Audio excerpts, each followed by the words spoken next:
Foreclosed, which is the exhibition at the Museum of Modern Art that subtitled Rehousing the American Dream, folds a number of different aspects of the Buell Center's programming and mission together, specifically the idea of an American architecture. The Foreclosed study that the Buell Center conducted for almost 2 years with a group of graduate students identified suburbs that might be, in turn, concrete study areas for architectural, urban, landscape, transportation projects. So it was both a project that was very theoretical in terms of imagining possibilities, but at the same time where the practice of making it work sort of came into play. So we really ran financial models, we designed how the ecology of the site would work with the kind of living and the housing, and how would you kind of reimagine them.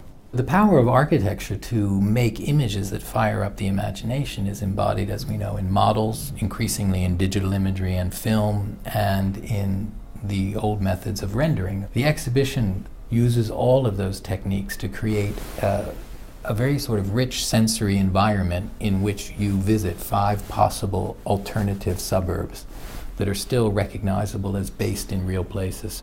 Contrary to a commission, we're not asked to provide a kind of solution but rather to open up the question even more and to make some of the fundamental issues kind of visible, and to really project possibilities that are problematic, not pragmatic, that are even utopian in a sense. It's also an invitation to discussion. This is one of the reasons why Reinhold Martin and the Buell team structured the background report in the form of a Socratic dialogue. It's almost like a kind of Columbia University core curriculum taken into the museum. One thing that architecture is good at, and even architecture that is not built, you could even say especially architecture that is not built, as long as it is represented and made public in some other way, is generating debate. I think Foreclosed is really hopefully reopening the conversation about the kind of suburban landscape, which is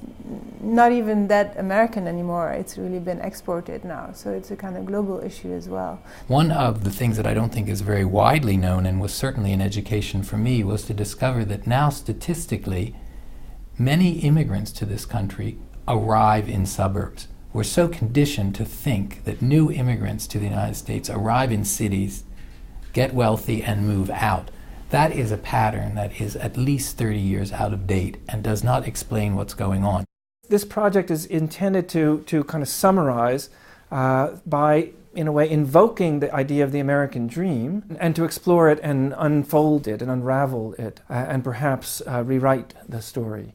It's about giving us the images of things that might actually allow us to free our imagination to imagine different ways of living, different ways for the edges of cities to look like in the future, different ways of moving around, different relationships between living and working. Foreclosed really kind of is coming at a great time to rethink the city, not just be nostalgic for what it was, but to imagine possibilities for what it can be.